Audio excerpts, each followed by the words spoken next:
Merci, super. Bonjour à tous, bienvenue. Je suis content qu'il y ait du monde sur ce sujet qui est super important. Déjà, avant de commencer, j'aimerais savoir, est-ce qu'il y a des gens qui sont déjà sensibilisés à l'accessibilité web ou non? Donc si vous pouvez juste lever la main, est-ce que ça vous parle un petit peu? Ok. Et est-ce qu'il y en a qui travaillent dans le web? Très bien, merci. Du coup, on va parler donc des enjeux de l'accessibilité web, qui est un très vaste sujet, donc on va essayer de faire une présentation d'environ une demi-heure, trois quarts d'heure pour parler de ce sujet-là. Je vais me présenter avant de commencer quand même. Je m'appelle Jimmy, j'ai 29 ans et je suis intégrateur web depuis 8 ans maintenant. J'ai fait 3 ans chez PhotoWeb en tant qu'intégrateur junior.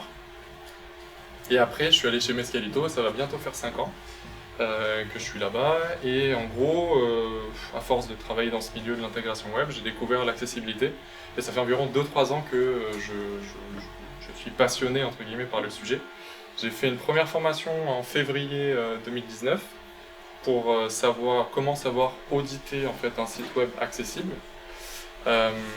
Et là, au mois de décembre, j'ai une autre formation qui me permettra de savoir développer des sites web accessibles.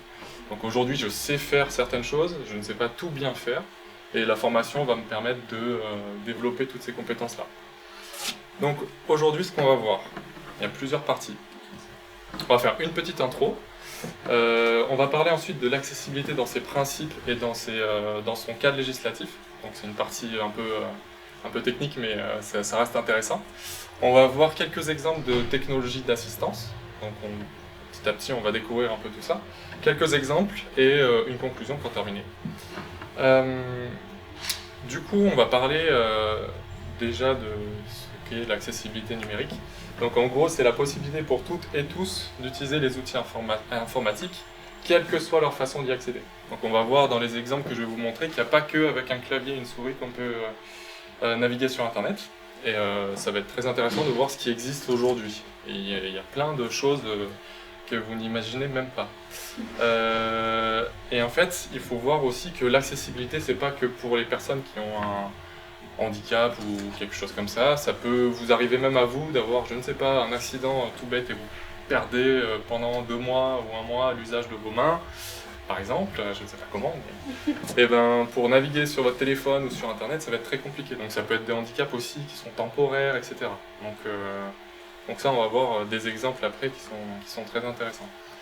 Donc déjà, il y a une stat qui est super importante, c'est qu'en France, il y a 12 millions de personnes qui ont un handicap. Et en fait, 12 millions, ça paraît énorme, parce que je crois que ça fait environ 20% quasiment des personnes. Et en gros, il y a 80% des handicaps qui ne se voient pas. Ça peut être du coup la cécité, ça peut être la surdité, ça peut être plein de choses comme ça qui sont considérées comme des handicaps. Et on ne le voit pas forcément. Donc c'est bon, après, je mets 12 millions de personnes, il n'y a pas forcément 12 millions de personnes qui utilisent Internet, mais il y en a certainement plusieurs millions qui utilisent Internet. Et en fait, il y a une étude qui a été faite au mois de février 2020, je crois, sur un échantillon d'1 million de sites. Ils ont testé toutes les homepages et sur 98,1% de ces sites, il y avait des erreurs d'accessibilité. Donc c'est énorme, 98%. Et c'est dès une erreur, hein. C'est vraiment dès la première erreur, c'est considéré comme non accessible. Et sur les 1 million, il y a différents critères qui sont testés et on le verra dans la suite de la présentation, les top erreurs qui existent sur les sites accessibles, qui sont toujours à peu près la même chose, hein, et on va voir comment on peut améliorer ces erreurs-là et ce qui est possible de faire en fait. Je vais prendre une chaise parce que ça va être compliqué ça. On va aller sur un site qui a été développé par Atalan, qui permet en fait de simuler, je suis désolé si vous ne voyez pas, vous me dites, je ne peux pas me baisser plus, je suis très grand. En fait, ce qui permet de simuler en fait des spectres ou de handicap.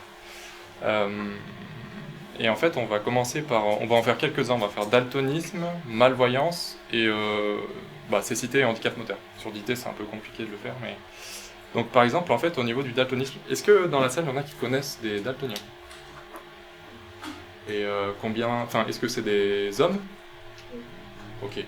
Bah, c'est normal, parce qu'en fait, il y a 0,5% de la population féminine qui est touchée seulement. Et 8% de la population mondiale, en fait, sont daltoniens, donc, dont 7,5 sont des hommes. Donc c'est une stat qui est énorme. Et en fait, ce site, il permet de simuler, par exemple là, vous voyez, j'ai essayé de calibrer un peu le rétro, enfin le vidéo proche comme je pouvais. Mais par exemple, ça c'est... Est-ce qu'il y en a qui sont daltoniens dans la salle? Ouais. Du coup, ça c'est une photo que nous, personnes qui ne sont pas daltoniens, voient très bien. Et ça, c'est ce que peut voir un daltonien. Il y a plusieurs spectres dans le daltonisme, c'est un peu compliqué, voilà, bon, il y en a plusieurs, ça c'est un type de daltonisme. Et du coup, on peut se dire pour une photo de tomate, c'est pas trop gênant, je vois pas la couleur des tomates, c'est pas très très grave en soi, ils ont l'habitude.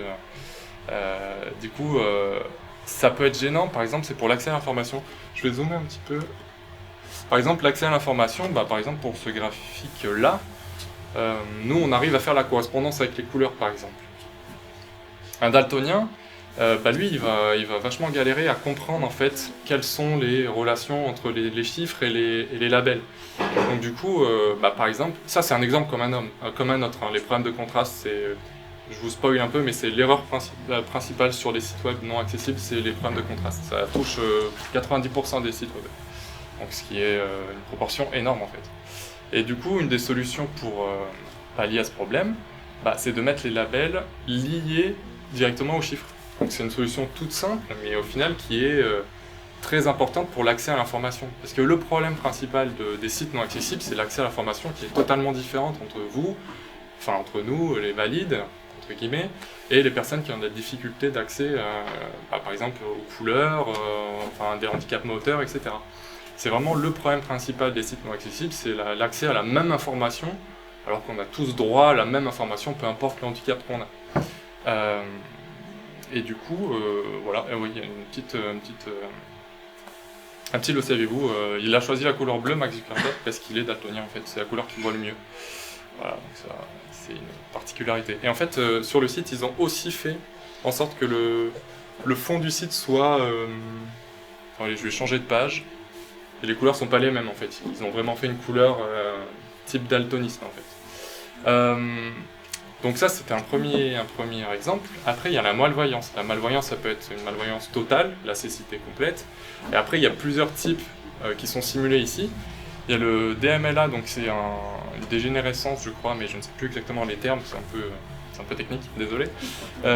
Donc ça fait une grosse tache au niveau de l'œil, et donc pour la lisibilité, ça peut être un peu gênant. Il y a la cataracte aussi, qui rend les choses un peu floues. Et la rétinite pigmentaire, qui est original, je ne sais pas. Et du coup, en fait, il y a plusieurs possibilités pour pallier à ces problèmes-là, pour rendre un site accessible. Il faut la possibilité, par exemple, d'agrandir le texte. Avant, ça se faisait beaucoup, je ne sais pas si vous avez déjà vu sur d'anciens sites web, où il y avait des plus et des moins pour agrandir un peu la taille du texte. Ça se fait plus vraiment parce qu'au final, les navigateurs, ils gèrent vraiment bien la gestion du zoom navigateur. Là, si je zoome, tous les contenus restent lisibles, il n'y a pas de problème. Il y a autre chose qui permet d'être fait aussi, c'est changer la couleur des contenus. Parce qu'en fait, par exemple pour le daltonisme, on peut rendre des couleurs qui de base sont inaccessibles, on peut créer une version accessible de votre site web. C'est-à-dire que si les graphistes ils partent d'une charte qui est non accessible, parce que je sais pas, le site il a des logos, il a des choses, il a une charte graphique qui est non accessible, c'est pas grave, il faut pas en vouloir aux graphistes. Eux, ils peuvent créer une version accessible. Et nous, après, les devs ou les intés, on va créer un petit bouton. Je vais vous montrer un exemple. Je ne l'ai pas chargé, mais je crois que sur la Oui SNCF, il y est. En fait, le problème du site Oui SNCF, c'est que de base, le orange que vous voyez ici en haut à gauche, il n'est pas accessible. Donc en fait, ils se sont dit, ouais, mais on va pas changer toute la charte pour modifier notre orange. Donc ils ont créé une version accessible. Donc en haut à droite, je sais pas si vous voyez bien, il y a un bouton où c'est écrit accessibilité. Et quand on clique dessus, on peut mettre une version renforcée des contrastes. Donc ça, c'est une possibilité pour les graphistes si ils sont un peu bloqués. Donc par exemple, si je clique sur renforcer, regardez bien, c'est très léger.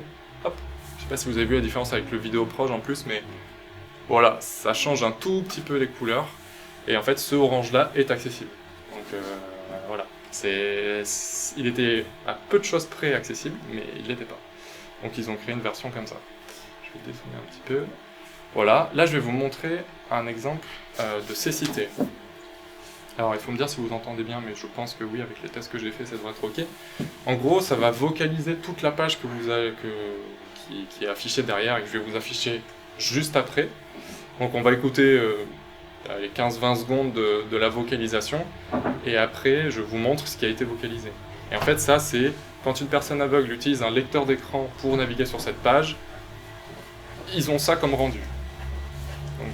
L'accessibilité numérique, et si nous agissions? Menu de navigation, liste de 5 éléments. Daltonisme, lien. Malvoyance, lien.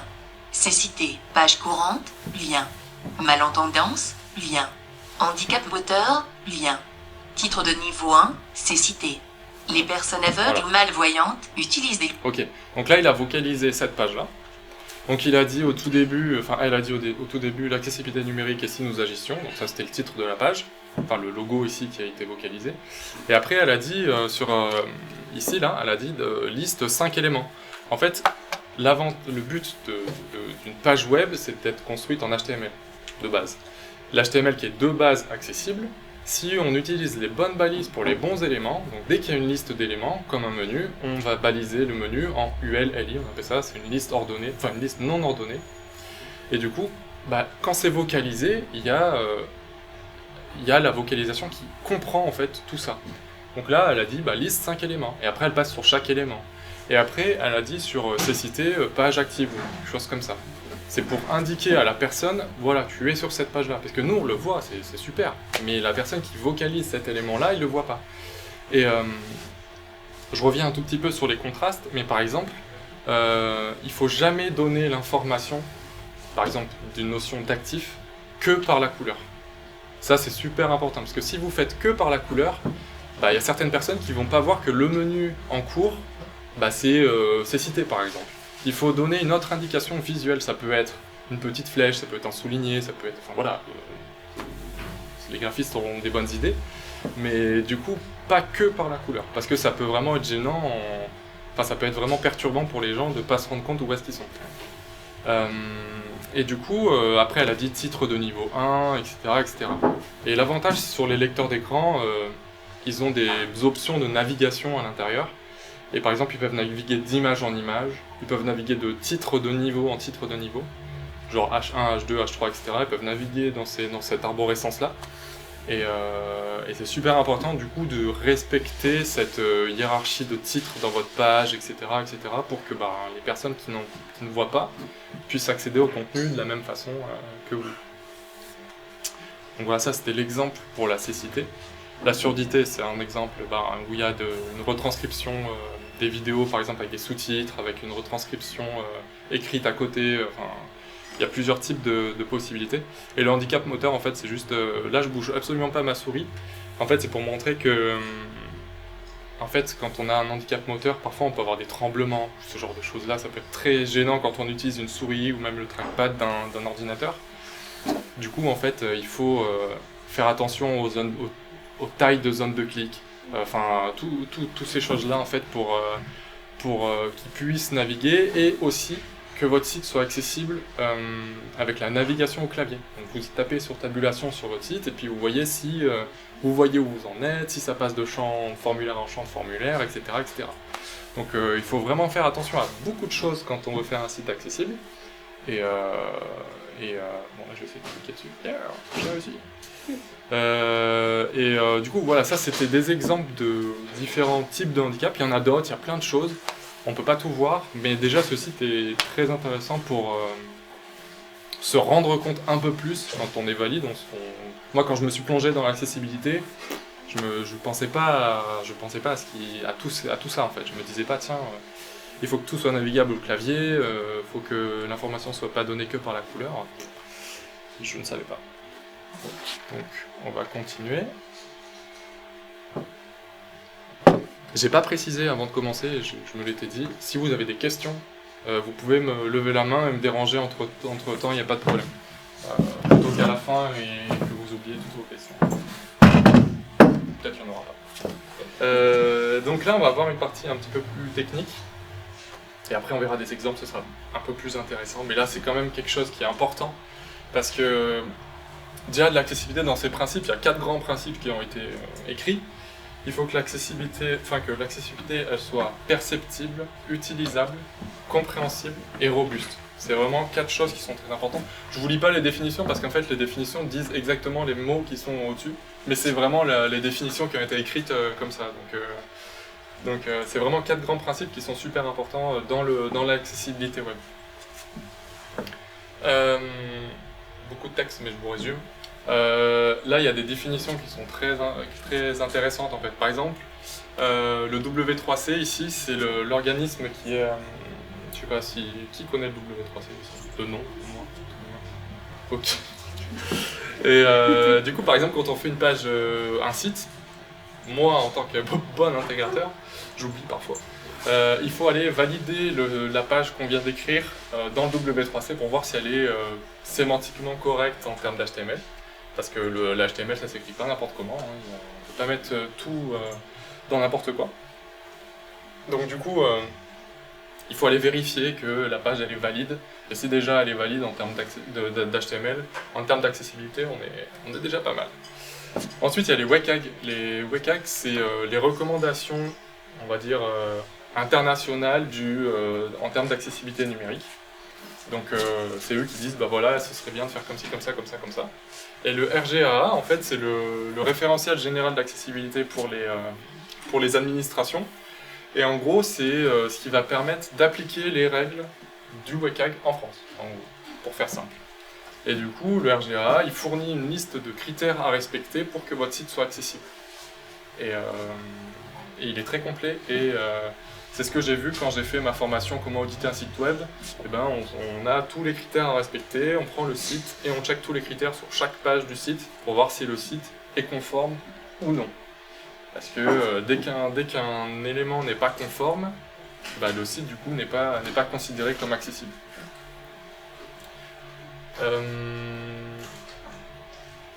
Quelque chose qui existe depuis un moment maintenant, c'est les niveaux d'accessibilité. Il y a 3 niveaux actuellement, c'est le A, AA et AAA. Les administrations publiques sont dans l'obligation, donc quand je dis administration publique, c'est mairie, école, voilà, ce genre de choses-là. Ils doivent avoir un site s'ils refont leur site web, il doit être accessible avec un niveau AA. Donc AA, en fait, la différence entre A, AA et AAA, c'est le nombre de critères à respecter, en fait, hein, tout simplement. En AA, c'est la norme aujourd'hui. C'est ce qu'il faut respecter pour les administrations publiques, tout du moins. Et il y a une nouvelle version du RGA 4.1, j'en parle pas trop parce qu'elle n'est pas sortie, on ne sait pas quand elle va sortir, mais ils ont supprimé le niveau AAA, parce que le niveau AAA, il a un niveau de critères qui est très compliqué à atteindre. J'ai jamais vu de site AAA dans la nature, hein, pour le moment, je n'ai pas cherché beaucoup non plus, mais c'est de ce que j'entends des experts sur le sujet, c'est un niveau qui est très compliqué à atteindre, et je vais vous montrer pourquoi. Avec l'exemple d'une vidéo, par exemple. Une vidéo sans norme particulière, on la considère comme non accessible. Parce qu'il n'y a pas de sous-titres, il n'y a pas de retranscription, etc. En niveau A, il y a des sous-titres si la vidéo est enregistrée. En niveau AA, donc celui qui nous intéresse le plus, on va dire, il y a des sous-titres même si la vidéo est en direct. Donc déjà là, ça devient compliqué pour... il y a beaucoup de personnes qui veulent un site accessible, mais dès qu'ils veulent faire des retranscriptions en direct, il faut des sous-titres à vidéo, et là ça devient techniquement compliqué à mettre en place. Et le niveau AAA, en plus des sous-titres, une traduction en langue des signes est disponible. Donc là, c'est un niveau qui est très élevé. Après, je pense que, je ne sais pas encore en termes de réglementation, mais peut-être qu'ils vont rapatrier certains critères du AAA dans le AA. C'est encore pas fait, donc du coup, on attend que ça sorte officiellement. Donc ça, c'est l'exemple pour une vidéo. Et il y a un nouveau décret YouPli qui est sorti le 24 juillet 2019, qui est en fait un décret qui permet de rendre les sites, un plus grand nombre de sites dans la loi en fait. C'est-à-dire que, par exemple, une entreprise qui fait plus de 250 millions d'euros de chiffre d'affaires sur les 3 derniers trimestres, donc ça représente, je crois, environ 500 entreprises en France, et ces sites-là doivent être accessibles. Et ça, c'est super important parce que, ça a été un gros pas en avant pour ce sujet-là. Parce qu'avant, il n'y avait que les organismes publics, donc du coup, ça se limitait aux mairies, etc., ce qui est déjà super. Mais le spectre était quand même assez petit. Donc là maintenant avec ça, ça rajoute 500 entreprises en plus, enfin plus ou moins 500. Donc c'est déjà ça de prix, hein. On va pas s'en plaindre. Et à partir de quand c'est obligatoire? Et ben c'est à partir d'aujourd'hui, parce qu'en fait la date butoir c'était le 23 septembre 2020 pour se mettre en conformité. Donc là aujourd'hui ici un site qui a un CA de plus de 250 millions de chiffre d'affaires n'est pas accessible. Il est donc dans l'illégalité il est dans l'illégalité. Et du coup, ce que risque l'entreprise, c'est une amende entre 2 et 20 000 euros. Donc quand on fait un chiffre d'affaires supérieur à 250 millions d'euros et qu'on se tape une amende compris entre 2 et 20 000 euros par an, je me dis qu'ils n'ont pas trop peur pour le moment de se mettre en conformité, quoi. Après c'est par site et par application. Bon voilà, après ils n'ont pas non plus pléthore de sites généralement. J'ai pas précisé, mais en 2021 ce sera pour les applis mobiles et les progiciels du secteur public. Donc ça c'est l'année prochaine, c'est pareil, ça doit être en septembre 2020, fin septembre 2020, oui. C'est quoi les progiciels? Je sais plus. Je crois que c'est des logiciels genre pro. Non franchement je sais plus ce que c'est les progiciels. Est-ce que quelqu'un sait ce qu'est un progiciel ou pas? Oui, Julien, tu sais? Les ERP, c'est par exemple des outils qui permettent de gérer la comptabilité, les RH, etc. Ouais, c'est ce que je voulais dire. Genre les CRM, les trucs comme ça. Effectivement, j'aurais dû le savoir. Alors, ça c'est cool, hein. Franchement, c'est une avancée qui est très bien. Par contre, il y a une échappatoire qui est possible. Alors, j'ai pas réussi à résumer cette phrase, donc je vais vous la lire parce que c'est impossible de la simplifier. Mais en gros, bon, il y a la taille, les ressources, la nature de l'organisme concerné. Si qui ne permettent pas de l'assurer, bah du coup on ne le fait pas, il n'y a pas de problème. Et l'autre chose, je vais la lire parce que je l'oublie tout le temps. L'estimation des avantages attendus pour les personnes handicapées de la mise en accessibilité est trop faible au regard de l'estimation des coûts pour l'organisme concerné, et compte tenu de la fréquence et de la durée d'utilisation du service, ainsi que de l'importance du service rendu. Donc en fait, par exemple, si vous faites un site, je sais pas, one shot qui dure 5 jours parce que c'est un événement qui dure 2 jours dans la semaine, et puis je sais pas, je prends l'exemple d'un Musilac par exemple, c'est un site qui dure 3 jours au final, enfin, il dure un peu plus longtemps, mais ça peut être un exemple comme ça. Et ben si on se dit que l'estimation des avantages attendus, bah, ça vaut pas le coup, bah, on se dit bah c'est pas grave, on peut ne pas le faire. Après je sais pas vraiment dans quelle forme ça va s'appliquer, parce qu'à mon avis c'est compliqué à jauger. Mais bon voilà, c'est une échappatoire qui est possible. Oui. Qui décrète que le service Bah c'est ça que je ne sais pas. Ça va être la question. Justement quand il y a des décrets qui sortent comme ça, là en plus la deadline c'était il y a 15 jours. Donc du coup pour le moment il n'y a pas de contrôle, il n'y a pas ce genre de truc. Donc pour le moment je ne sais pas comment ça peut s'appliquer. Je pense qu'on aura un recul peut-être dans l'année prochaine, on aura peut-être un peu plus d'infos sur ce sujet. Ouais. Est-ce que la RGA se charge aussi de vérifier si les sites sont en conformité? Non, pas du tout.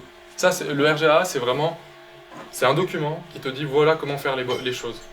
Et après, il y a des organismes qui vont auditer ton site web pour savoir s'il est conforme au RGA. En fait. Et c'est la demande donc des développeurs du site. En fait, c'est si tu dis mon site est accessible, on va le voir dans un slide juste après, il faut que mon site soit conforme au RGA et le vérifier avec un audit. Donc il y a vraiment un organisme qui va venir, enfin on contacte l'organisme et on leur dit bonjour, je veux vous auditer mon site pour savoir s'il est accessible. Et sans ça, ton site il peut être 100% accessible, tant que tu n'as pas la déclaration d'accessibilité avec le niveau et la conformité, ton site n'est pas considéré comme accessible et du coup est considéré comme, pas illégal, mais en soi, en termes d'accessibilité, tant que tu n'as pas de déclaration, ça ne fonctionne pas. Il vous faut une déclaration qui doit être présente sur votre site, qui doit être toujours accessible, donc toujours dans le footer ou quelque chose comme ça. Il faut la refaire tous les 3 ans, et si vous refaites votre site, eh ben, il faut refaire un audit. Oui. Qui sont ces organismes? Bah, il y en a plein en fait. Il y a par exemple, là où j'ai fait ma formation, c'est Access 42, ils sont à Paris, et en fait ils sont organismes qui peuvent auditer, ils font des formations, etc. Après moi je m'étais renseigné, est-ce que moi avec ma formation je peux auditer des sites web? A priori oui. Mais il faut avoir des compétences en termes d'audit de site web. Parce que quand on verra après les nombres de critères qui existent, c'est en gros, je vous spoil un peu, mais il y a 76 critères à vérifier en niveau double 1. c'est énorme, hein, 76 critères, c'est très long à faire. Oui. Est-ce qu'il y a besoin d'avoir des compétences techniques pour devenir auditeur? Pas vraiment, je pense que c'est un peu compliqué parce que vu que je suis un peu technique, j'ai du mal à m'imaginer. Mais il faut savoir un peu ce qu'est le jargon technique, genre des balises alt, des balises title. Il faut savoir un petit peu ce jargon technique parce que dans le RGA, ils vont nous dire, bah, par exemple, est-ce qu'une balise title est présente dans ce contexte-là? Est-ce que les éléments riches type iframe sont légendés correctement, etc. Donc il y a un peu des termes techniques, mais dans l'ensemble, ça reste, je sais pas d'autres termes, ça reste accessible à tout le monde, quoi. C'est du HTML et CSS ou faire En fait, ouais, c'est basé que sur l'HTML, CSS. Après, il y a aussi des points en JavaScript, mais c'est tester des fonctionnements, c'est pas regarder dans le code si tout fonctionne bien, c'est vraiment regarder. En fait, il y a des outils qui existent où vous cochez le critère et ça vous affiche ce qui va ou ce qui va pas en fait. Donc déjà, il y a un peu d'aide aussi avec des outils qui ont été créés pour ça. Super. Et donc là, on l'a vu, la mise en conformité, c'était il y a 15 jours. Enfin, la mise en conformité. L'obligation de mise en conformité était il y a 15 jours. Donc du coup, si vraiment vous avez un site web aujourd'hui, même si c'est pas un site web, même si votre entreprise génère pas 250 millions, même si c'est pas un organisme public, rendez-le accessible, ça sert à tout le monde, ça sert pas qu'à nous ou qu'aux personnes qui ont des problèmes, des handicaps, etc. Vraiment, c'est pas un effort surhumain en plus. Il y a des choses qui sont un peu compliquées à mettre en place, c'est sûr. S'il y a des choses, c'est un peu plus poussé que juste de faire de l'HTML sémantique. Mais c'est pas non plus des jours et des jours de développement en plus pour rendre un site accessible. Les technologies d'assistance. Alors là, on l'a vu tout à l'heure rapidement, les lecteurs d'écran, c'était pour vocaliser les sites web. Après, il y a d'autres choses qui existent. Dans ma formation, j'ai vu un afficheur braille, ça s'appelle. Ça retranscrit les textes, les éléments de la page qu'il y a sur un afficheur braille où elle sent sous les mains les petits picots qui se lèvent en fonction de ce qui s'affiche sur la page. Donc mais ça coûte très cher. Il me semblait qu'il nous avait dit que ça coûtait environ entre 3 et 4 000 euros juste pour cet élément-là. Et c'est très très très cher. Enfin, l'accès à l'information, du coup, elle est onéreuse, quoi, hein, vraiment. Et c'est là où on va avoir d'autres types de technologies d'assistance. Et je vous ai dit tout à l'heure, il y en a, vous imaginez même pas ce que c'est, enfin ce qui est possible. Donc là, on a l'afficheur braille en fait, que je vous ai parlé. Donc c'est vraiment des trucs qui se plug en USB, et après on voit les picots on sent les picots sous les doigts. Là, ça va être des claviers monomanuels. Là, c'est un headstick. Donc vraiment pour taper sur le clavier juste avec sa tête, parce que potentiellement ils n'ont plus l'usage de leurs mains, etc. C'est pour ça que tout à l'heure je vous ai dit la tabulation c'est super important, parce que du coup ils peuvent appuyer. C'est très particulier hein, comme fonctionnement, mais ça fonctionne. Là ça va être le eye tracking. Je pense que vous connaissez, c'est une caméra qui détecte là où vous regardez, et du coup ils peuvent interagir avec ça. Le clavier visuel, bon ça c'est connu, c'est sous Windows ou Mac, etc. Le contacteur au souffle, alors je sais plus exactement comment ça fonctionne, mais en gros en soufflant ça permet de faire des actions sur le PC. Le trackball et le contrôle par la pensée. Moi je crois que ça se faisait que dans des films, mais non, ça existe vraiment. Le contrôle par la pensée, je trouvais ça incroyable. Donc en fait il y a plein d'autres technologies qui existent en fait. Il y a souvent même des gens qui développent des technologies pour un type de handicap. Donc vraiment il y a des possibilités infinies parce qu'il y a des handicaps qui sont plus ou moins différents. Il y a vraiment plein d'exemples. Donc ouais, il y en a vraiment plus. Et après, ici il y a JAWS et NVN Access, c'est les lecteurs d'écran qui permettent de vocaliser votre écran. Sur Mac, c'est VoiceOver. Enfin voilà, sur votre téléphone aussi, vous pouvez utiliser votre téléphone juste avec. Il y a une vidéo récemment qui a tourné sur Combini où on voit une personne qui essaye d'utiliser son téléphone avec. Un aveugle qui utilise son téléphone avec la vocalisation. Et il arrive à naviguer extrêmement bien sur son téléphone parce que c'est plutôt bien fait. Sur les téléphones, en tout cas, c'est bien fait. VoiceOver est plutôt pas mal. Donc là, on va passer à la partie exemple illustré. Je vous fais participer un tout petit peu, c'est juste lever la main ou pas, hein, ce sera pas plus compliqué. Du coup, en termes d'exemple, tout à l'heure, je vous ai parlé des 1 million de sites qui ont été testés, etc. Et bon, ça, c'est les erreurs qui retombent le plus. Donc du coup, le low contrast, c'est environ 85-90% des erreurs. Donc c'est monumental. Les textes alternatifs manquants, on va pas voir un exemple, mais quelque chose qui est lié. Mais en gros, sur des images, quand vous mettez des images dans du contenu, s'il y a un texte alternatif à l'image, c'est mieux. Mais ça dépend. Si c'est une image décorative, ça sert à rien d'en mettre parce que c'est décoratif, ça sert à rien d'apporter une information qui sera entre guillemets inutile à la personne. Mais si elle apporte une information que vous n'avez pas ailleurs, là il faut le mettre. Des liens vides, des labels de formulaires qui sont manquants, des boutons vides, parce que sur une page HTML, en fait, on définit la langue du document. C'est super important, mais on s'en rend pas compte. Mais en fait, les lecteurs d'écran, ils ont une langue aussi. Par exemple, j'ai un lecteur d'écran qui est français. Je navigue sur un site qui est anglais, mais il n'a pas défini la langue en anglais. Et bien mon lecteur d'écran va me lire tout le site en anglais avec un vocabulaire français. Donc vous imaginez un peu, ça peut donner des mots et des situations pas terribles. Donc ça fait quand même 25% des sites, c'est énorme. Du coup, j'ai pris l'exemple de l'entrepôt du bricolage qui a des couleurs jaunes, blanches et noires en termes de contraste. Enfin, dans leur charte, ils ont ça comme couleur. Là, il y a deux exemples. Là, il y aura les réponses. Mais en gros, le texte normal, c'est considéré en gros en dessous de 18 pixels, il me semble. Après, ça dépend de la graisse, etc. Donc c'est un peu compliqué. Et les textes larges, on considère que c'est des textes au-dessus de 24 pixels. Donc là, on va faire un test. On va tester que la couleur du fond noir, elle soit OK avec le texte jaune. À votre avis, vous levez la main. Qui pense que le texte jaune sur le fond noir est accessible?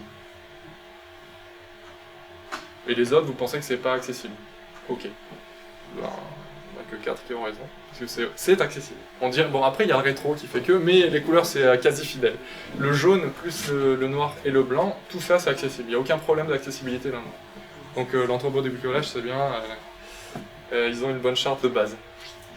Ou presque, parce qu'en fait, il y a cet exemple-là, où là, on a un fond... Bon, là, le contraste n'est pas foufou, hein, mais il y a un fond bleu avec un texte bleu. Je ne vais pas vous faire lever la main, on sait très bien que ce n'est pas accessible. En texte large, par contre, ce sera accessible. Donc au-dessus de 24 pixels, ça, ce sera accessible. Actuellement, sur le site, je crois que c'est du 16 pixels, ou 14. Donc du coup, ça marche pas. Oui. C'est possible de savoir comment c'est calculé Oui, alors, je l'ai pas mis. J'avais une slide sur ça, mais je l'ai enlevé parce que c'était trop technique. Mais en gros, il faut un ratio qui est calculé en fonction de la couleur de fond et la couleur du texte. Il faut que le ratio soit au-dessus de 4.5. Et le calcul derrière, je ne sais pas. Mais en gros, il y a sur Internet, vous trouvez plein d'outils qui permettent de tester la couleur. Vous mettez votre couleur de fond et votre couleur de texte, et là, vous avez le contraste. Et il y a même des sites. Par exemple, ça, c'est pas accessible. Et ben, vous allez sur le site, vous mettez votre couleur de fond, votre couleur de texte, et en fait, ça va vous dire, bah, cette couleur qui est un peu proche de la tienne, elle est accessible, donc tu peux l'utiliser. Donc, il y a plein d'outils en fait qui permettent aujourd'hui d'avoir des couleurs accessibles. Et là, en l'occurrence, ce texte-là, bah, il y a plusieurs personnes qui auraient peut-être un peu plus de mal à le lire, en fait. Donc c'est important de respecter le contraste des couleurs à tout moment. Parce qu'on ne croirait pas, mais l'exemple d'avant, ceux qui ont dit que c'était pas accessible, ça paraît pas, mais ça l'est, en fait. C'est ça qui est un peu fou dans les contrastes de couleurs. Des fois, il y a des exemples qui sont un peu perturbants. On se dit « Ah, mais là, je vais mettre un texte blanc, c'est accessible. » Et quand on met du texte noir, on se rend compte que c'est le texte noir qui est accessible et pas le blanc. Donc on se dit, mais mince. En fait, il y a aussi la perception qui joue et c'est assez compliqué. Donc pour les contrastes, j'ai pas mis d'autres exemples, mais on a compris le principe. On l'a vu avec la Talane, on l'a vu ici. C'est important de respecter les couleurs. Alors, ça c'est un exemple que j'ai... je remercie Access 42 d'ailleurs, parce que c'est dans la formation que j'ai eue avec eux ils me l'ont montré et je l'ai trouvé intéressante. Et du coup, en fait, là, la question c'est, est-ce que la légende suffit à comprendre le propos? Qui pense que ça suffit? Non, mais vous avez tous bon. Non, parce qu'en fait, le texte parle de... Donc samedi, Bagnon et les Anglais ont montré d'entrée le chemin de jeu à Twickenham, et les tricolores ont suivi le mouvement. Donc nous, valides, entre guillemets, on voit l'image, on voit le texte, on comprend de quoi on parle. Et en fait, dans la formation, on s'est tous plantés, parce qu'il a sûrement posé la question mieux que moi. Mais en gros, ici, on parle, si c'était vocalisé, on parle pas de rugby en fait ici. Donc du coup, personne non-voyante va vocaliser ça et puis va se dire « Oh là là, c'est bien, les Bleus, ils ont montré d'entrée de jeu le chemin, mais de quoi ils parlent, quoi, j'en sais rien. » Donc du coup, par exemple, là, je sais pas, ici, on aurait pu rajouter rugby de points ou quelque chose comme ça, parce que l'image, elle apporte... Ou alors, il aurait fallu une balise alt sur l'image, en expliquant photo de 4 joueurs anglais jouant au rugby avec un joueur français. Enfin, je sais pas, faut décrire l'image, en gros. Une balise alt, ah oui, ça c'est important, je l'ai pas dit. Une balise alt, il faut pas mettre ballon, joueur, il faut décrire l'image. Ça a vraiment un sens, la balise alt. C'est pas quelque chose à remplir pour le SEO ou ce genre de truc. Il faut que ce soit pertinent. C'est important. Je vérifierai pas, mais c'est important. Ça, c'est un autre exemple, on l'a vu dans les top erreurs, c'est les boutons vides. Nous, qui voyons relativement bien, ici on peut comprendre que c'est une icône de profil ou de compte. Ça c'est une icône de recherche, et ça ce serait une icône de panier. Donc j'ai pas mis la source, j'ai oublié, c'est sur le site d'Adidas en fait qu'il y a ça. Et en fait j'ai regardé si c'était, je cherchais un exemple en fait, si c'était accessible ou pas accessible. J'ai trouvé assez facilement, c'est le premier que j'ai tapé. Et du coup, par exemple, mon compte, nous on voit que c'est mon compte, mais derrière dans le code, il n'y a aucun moyen de savoir que c'est mon compte. C'est-à-dire que quand ça va être vocalisé, ça va mettre lien vide.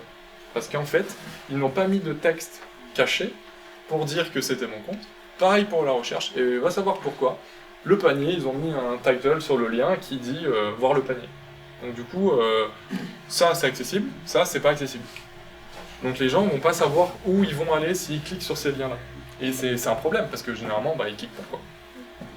Donc en fait, là c'est super important de mettre... Il y a plusieurs techniques en fait. Soit on met un label en dessous, mais bon, les graphistes ils sont de plus en plus friands de mettre que des icônes, donc du coup il faut trouver une façon de mettre un texte alternatif.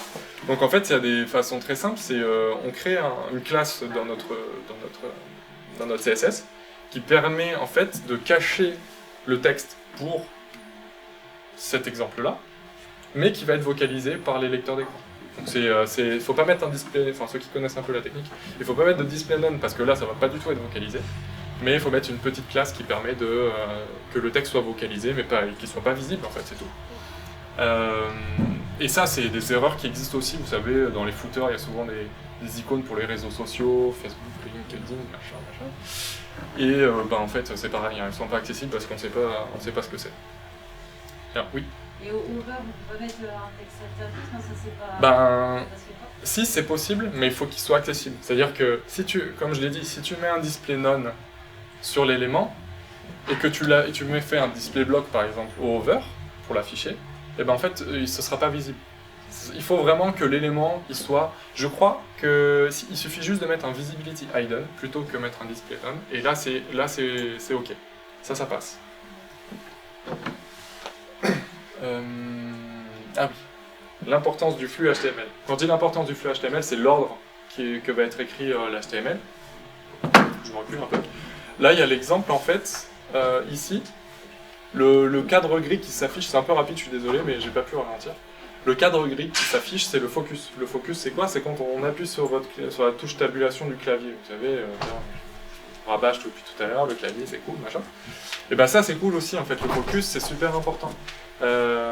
Généralement, j'ai beaucoup eu d'agences et de clients qui me disent ah oui, quand je clique sur les boutons, il y a un halo bleu qui s'affiche autour, est-ce qu'on peut le virer, machin. Et en fait, c'est le focus. Et ça, il faut absolument pas le faire, parce qu'en fait, sans ça, on peut pas se retrouver dans la navigation. On peut pas savoir où on est dans le flux de la page. Et en plus, là, l'importance du flux, elle est encore plus intéressante. C'est que là, il passe du logo, là, il tabule, il arrive là, il tabule, il arrive là. Après, il revient dans le menu, et après, il recommence. Donc, en fait, on loupe carrément le menu dès la première tabulation, vu qu'on passe directement ici. et on n'a pas de focus sur la recherche.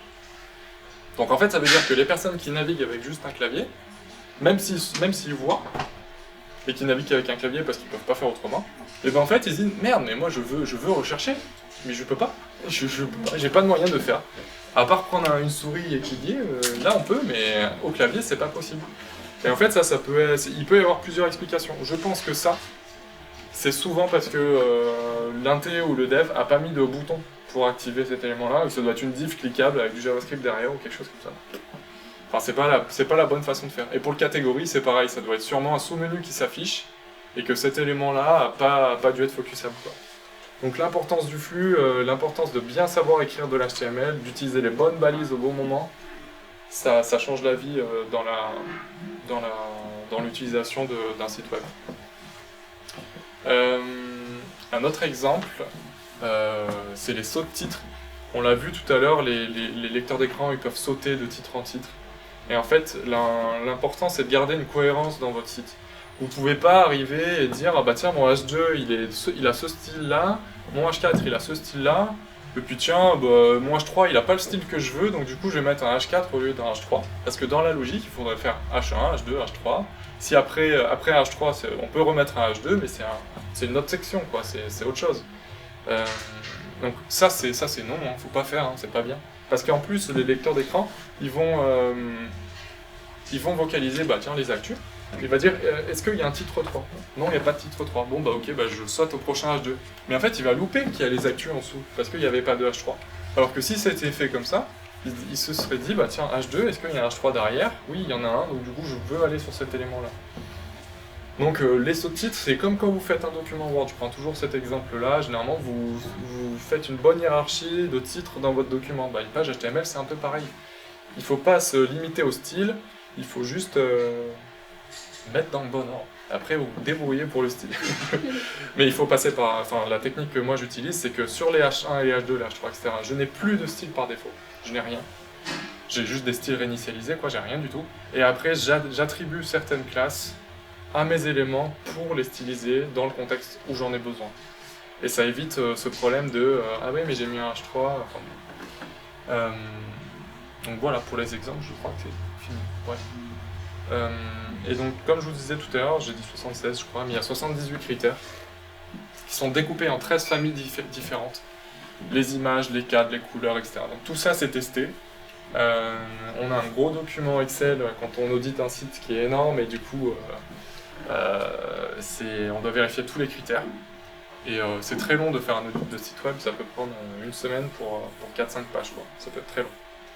En gros, on se dit une journée par page. Pour finir, c'est fini bientôt, on y est presque. L'accessibilité, ce qu'il faut voir, c'est que c'est un truc commun. C'est pas le dev, c'est pas le graphiste qui s'en occupe, c'est vraiment toute une chaîne. Donc il y a le web design qui va gérer les contrastes, ce genre de... toutes ces problématiques-là qu'on a vues. Le SEO, ben, la hiérarchie des titres qui est respectée, parce qu'on a souvent des SEO qui demandent de mettre un machin en fin de page parce que j'en sais rien, et du coup c'est compliqué. Les développeurs, ben, avec un référent accessibilité pour gérer la navigation clavier,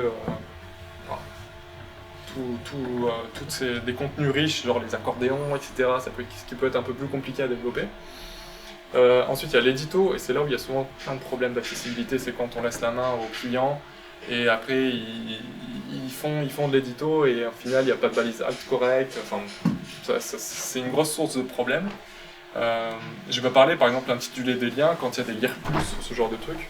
Parfois c'est un peu compliqué de comprendre qu'est-ce que je vais lire en plus. Ou par exemple quand on s'inscrit à une newsletter, au lieu de mettre OK sur le bouton Submit pour dire OK je m'inscris, il faut mettre je m'inscris, comme ça au moins on comprend. Et ça c'est valide pour tout le monde. Hein. C'est plus clair pour tout le monde de mettre je m'inscris plutôt que OK. Et après il y a vous par exemple, c'était pour sous-titrer les vidéos, voilà, c'est pour le client quoi en gros. Et une dernière slide, en gros, c'est une citation que je trouvais trop cool. En gros, l'accessibilité, c'est pas une contrainte, et ça, j'espère qu'avec ma presse, vous l'avez compris. C'est une philosophie de conception qui vous encourage à faire de meilleurs choix et, pour vos utilisateurs, et ça vous aide à vous concentrer sur ce qui compte vraiment. C'est pas utile qu'aux personnes qui ont des handicaps, l'accessibilité, c'est vraiment pour tout le monde. Donc du coup, voilà, faut vraiment, c'est vraiment important de se concentrer sur ce qui compte vraiment.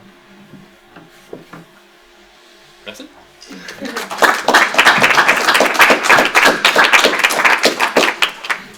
J'espère que si vous avez des questions, n'hésitez pas. Mais je sais que vous en avez posé pendant. Mais Il y a eu des informations sur l'accessibilité des bars, non, ça, j'ai pas d'infos sur ça. Non, je suis désolé. C'est pas le même milieu. Voilà. Pas de questions? Simon, une question? De quoi? Alors, beaucoup de rachats sur les graphistes. Ouais, non, mais les graphistes, je les ai caressés dans le bon sens. Je comprends les contraintes qu'ils ont, mais effectivement, il faut s'accorder sur une version accessible avec bien un bouton ou bien quelque chose. C'est pas impossible en tout cas de le faire. C'est plus compliqué, mais c'est pas impossible. Voilà. Du coup, ah oui. Du coup, c'est priorité, pas trop une priorité, un truc plus graphique et plus avec des couleurs qu'on veut et qu'on sait que les gens vont aimer, ou un truc plus accessible à la portion des gens. Bah, c'est ça le problème, c'est qu'aujourd'hui on fait selon nos goûts, on fait pas selon les personnes qui ont des problèmes de perception des couleurs. Mais après, ça n'empêche pas de faire des sites. Enfin, l'accessibilité, il faut pas voir ça comme un truc, c'est pour les handicapés, tant pis, les couleurs, de toute façon on s'en fout. C'est pas, on peut réussir à faire un beau site, même avec des couleurs accessibles, c'est pas impossible. C'est vrai que parfois ça peut être un peu compliqué d'accorder certaines couleurs avec d'autres couleurs. Après, on peut pas faire des sites 100% accessibles, et si tu fais pas un site accessible tout le temps, si tu en fais plusieurs et que tu en fais moins un d'accessible, c'est déjà plus que bien. Et effectivement, c'est dur de changer les mentalités pour que les gens se disent le beau c'est compatible avec l'accessibilité. C'est vrai que c'est compliqué. Et moi je suis pas graphiste, donc j'ai encore moins d'arguments pour les convaincre. Enfin, à part de faire une version accessible, qui pour moi est la solution la plus simple. Et puis en termes de code, c'est pas forcément beaucoup plus compliqué de faire une version accessible. C'est pas beaucoup plus long si c'est juste jouer sur des contrastes de couleurs. Aujourd'hui, il y a tellement de bonnes pratiques dans le web que ça se fait relativement bien. Donc je sais pas si j'ai répondu à ta question, mais...